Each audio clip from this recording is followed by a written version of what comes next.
And welcome back to another High Performance Living Touchcast. And this week on the blog, we really want to touch on work-life balance. And with that, the question was, how and where do you find harmony between yourself and the daily tasks of life?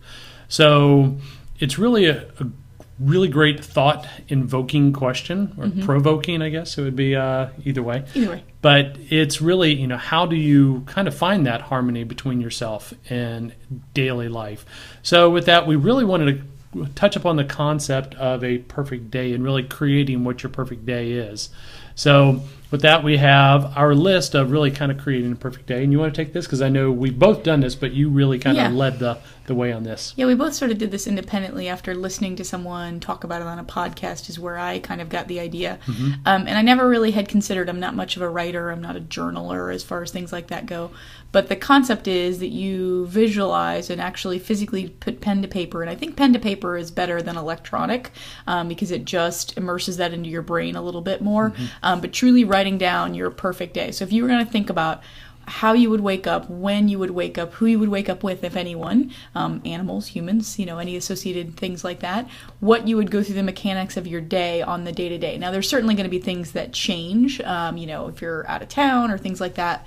But what are those things that are really going to bring you joy at the end of the day? When you reach that end of the day and you look back and try to recap, what are those things that are going to leave you feeling fulfilled and leaving you feeling accomplished for that day? So that's kind of the general idea of writing down your perfect day and being very specific about it. And I know that seems for me, that was the more difficult part, is being more specific about it, because it's just, until you have done it, you can't necessarily write down what your perfect day would be. But so that's the concept. Take, 10 minutes or so and just write down, start to finish, what would your perfect day be? The next part of that is actually breaking it down into time allotments. So you're really looking at this from a hourly basis. How long is it going to take you to, drink your glass of water and take your shower and get ready for work if you're going to leave for the day? How's that going to be? And then once you've actually done that, to have some accountability associated with this, you actually are going to take this timeline. So it's essentially a timeline of your average perfect day, which would be great if every day were not just average, but truly living up to that perfect day.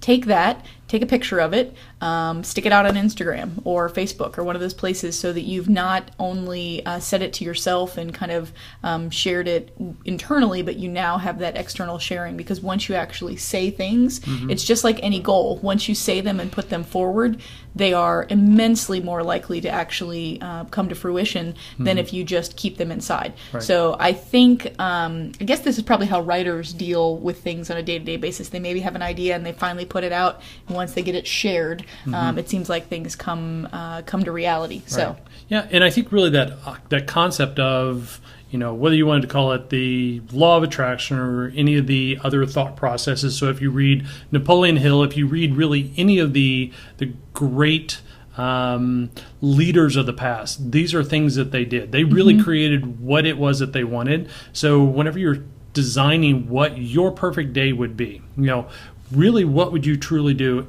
on your perfect day? And then what would you do? Break it down hour by hour. So it's not your average day, but your perfect day. Who is it that you'd be with? How would your interactions with them be? I mean, a lot of times we have a spouse or a partner, but we don't necessarily interact with them the way that we really should. So, how do you kind of follow up with that as well? So create your perfect day and then really find a way to try to bring that into your life and really live it each day.